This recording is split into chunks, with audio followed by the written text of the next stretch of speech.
This is the Cholo News Report for Sunday 25 February 2018. The United Nations Security Council unanimously approves a resolution demanding a 30-day ceasefire in Syria. However, some of the biggest jihadist rebel groups, and their associates, are not covered by the truce, raising questions about its real impact. Russia, an ally of Syria's government, wanted changes, while Western diplomats accused Moscow of stalling for time. Its UN envoy, Vasilina Benzia, said the ceasefire would not be possible without agreements between warring factions, and he attacked what he said was propaganda over the situation in the rebel-held Eastern Ghouta. The UN Security Council on Saturday unanimously called for a 30-day ceasefire in Syria, with Russia agreeing to the temporary hiatus only after forcing 2 days of delays that critics said allowed ally Syrian President Bashar al-Assad to pursue a renewed bombing campaign, blamed for hundreds of recent deaths in a rebel-controlled area.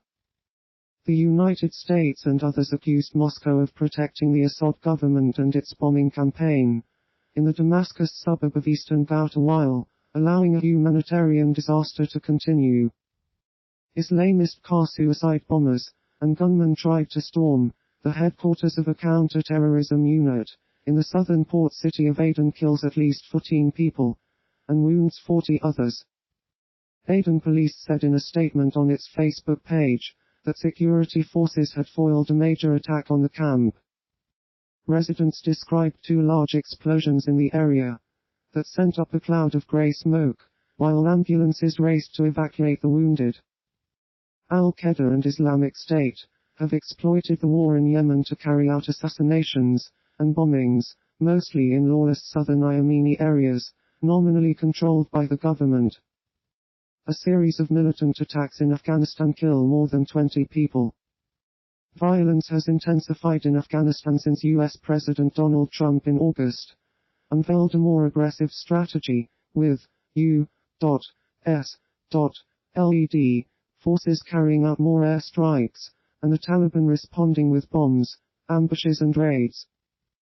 The Taliban, fighting to drive out foreign forces and reimpose its version of strict Islamic law, said in a statement it had attacked a government army post overnight on Friday in the western province of Farah. On Saturday, a bomber blew himself up on a road in Kabul, near an office of the Afghan intelligence services, the latest in a spate of attacks in the city in which hundreds of people have been killed and wounded.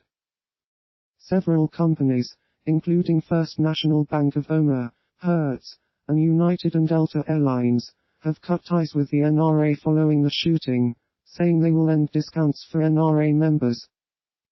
The killing of 17 people in Florida has revived the gun control debate in the United States, with student survivors playing a leading role in calling for change.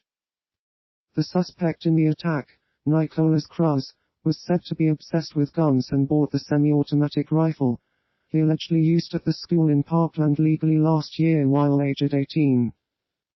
United and Delta Airlines were the latest firms on Saturday to drop their ties to the powerful gun advocacy organization.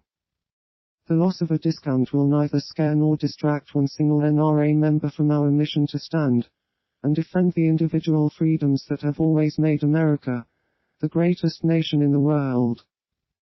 The pro-gun lobby has come under sharp criticism, particularly from students at Marjorie Stoneman Douglas High School, for opposing efforts to curb the sale of semi-automatic rifles like the AR-15 used in the shootings.